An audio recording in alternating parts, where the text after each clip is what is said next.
This is important to set up the right expectation for the patient before they get in a situation like that. And even before we start, I want to turn around and show that we did a 4-level fusion 10 months ago, and this was a big surgery by any standard. This was not a small surgery. And we corrected your side bending of the spine. We put 4 spacers, 10 screws, and 2 big rods here. And this is actually was about 10 months ago. And so far, everything is in the right place and bone is growing properly. And we did that surgery. Actually, my record says that we did that in 81 minutes. And you stayed how long in the hospital after the surgery? You stayed overnight, just I was overnight, yeah. Just over the night you stayed in the hospital. Right. Now, the pain before the surgery, how bad was it? It stayed about between 7 and 9 all the time. 7 and 9. Yeah. And how long did you have that pain before the surgery? How long? Yes. Years. Years. Yeah. Now, how bad is that pain? No. Now? Yeah. Right now, this minute, it's about a 1. Okay. But generally. It varies between a 1 and a 4.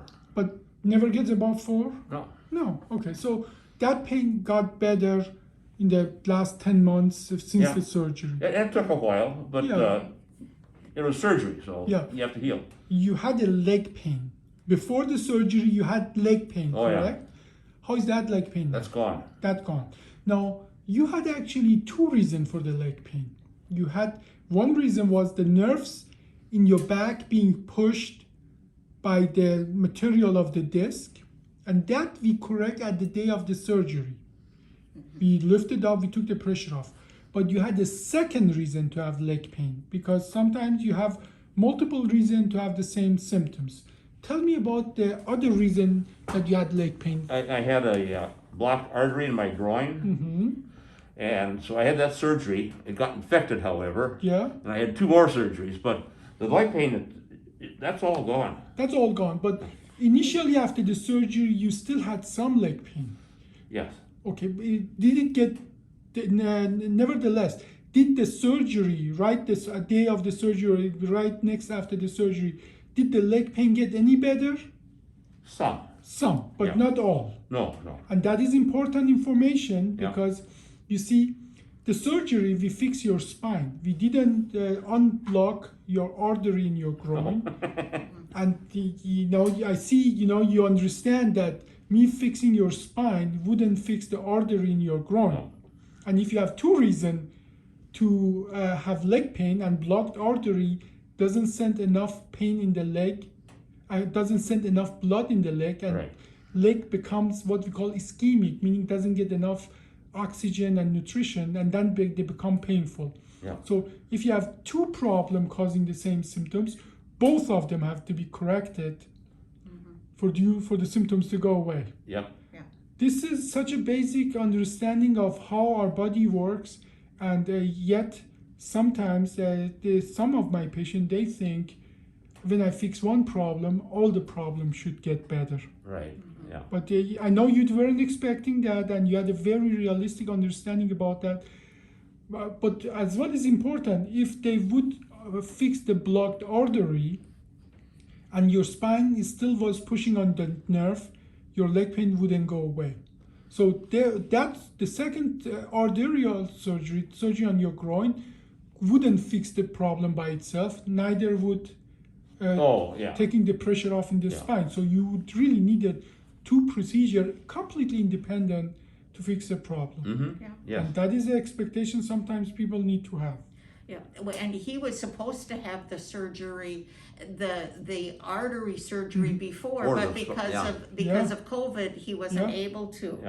So it's just the way it is. So tell me about your life, though. You told me about some of the activities that you noticed are less bothersome. Tell me about them. Going upstairs. Yeah, I can go up and down stairs. My knees still act up, but so I didn't make your knees. I didn't repair your knees with my back surgery. I didn't get younger. No, you didn't get younger. No, but no, going up and down stairs is way better. Sometimes I use the regulate, sometimes I don't. Walking is better generally. The problem, like I said, the problems I have walking now, I think are muscular, and I'm working on that. Yeah. And it's been the last 4 or 5 days that I've noticed a significant difference. Okay. I don't know what. Maybe my physical therapist is God or something. He's done something to me. But Okay. And that's it. He does go for physical therapy 2 times a week. Yeah. Really. And it's more for I'm working on balance now. My balance is shot. Yeah. But now, considering that you got one of the biggest surgery anybody can get in the spine 10 months ago, we looked at that bone is growing, and you are right at the milestone of what I expect to be. Bone is growing, back pain is getting better. It's not completely gone. Leg pain after the second surgery is gone. So I'm very happy with the results. oh, I am. Yeah. But for some patient, truly, even though they, in their heart, they know they are not going to get younger, they expect the surgery put them back where they were 30 years ago. Yeah. And you know, you're not just made of your spine. And that is sometimes, you know, I think this is important for some of my, especially older patients, to watch this testimonial. If somebody expects to be again 30, I'm the wrong doctor, and any surgery is the wrong surgery. And I knew that I was going to have a recovery time and physical therapy. I don't like it. No. But I'm getting a benefit from it. Yeah. I benefited from the back surgery. I benefited from the groin surgery. And now I'm benefiting from the physical therapy. Yeah. I think many times, you know, our goal is to make people independent and make the daily activity more adequate for your own situation.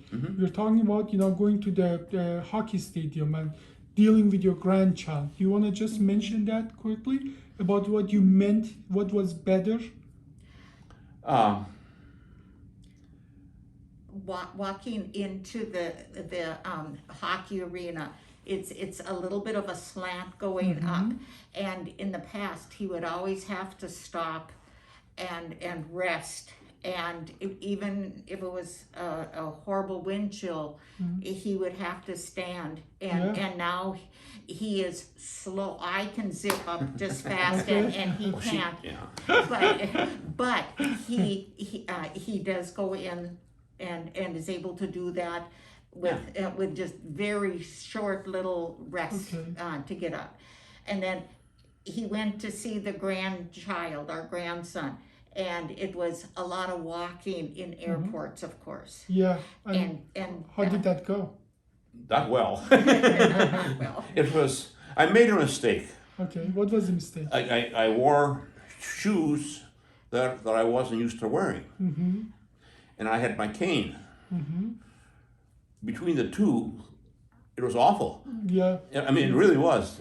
And I fell on one of those walking escalators. You did fall? Oh, I wow. fell getting off. And Yeah. it took 3 people to get me up. I could get my leg down. But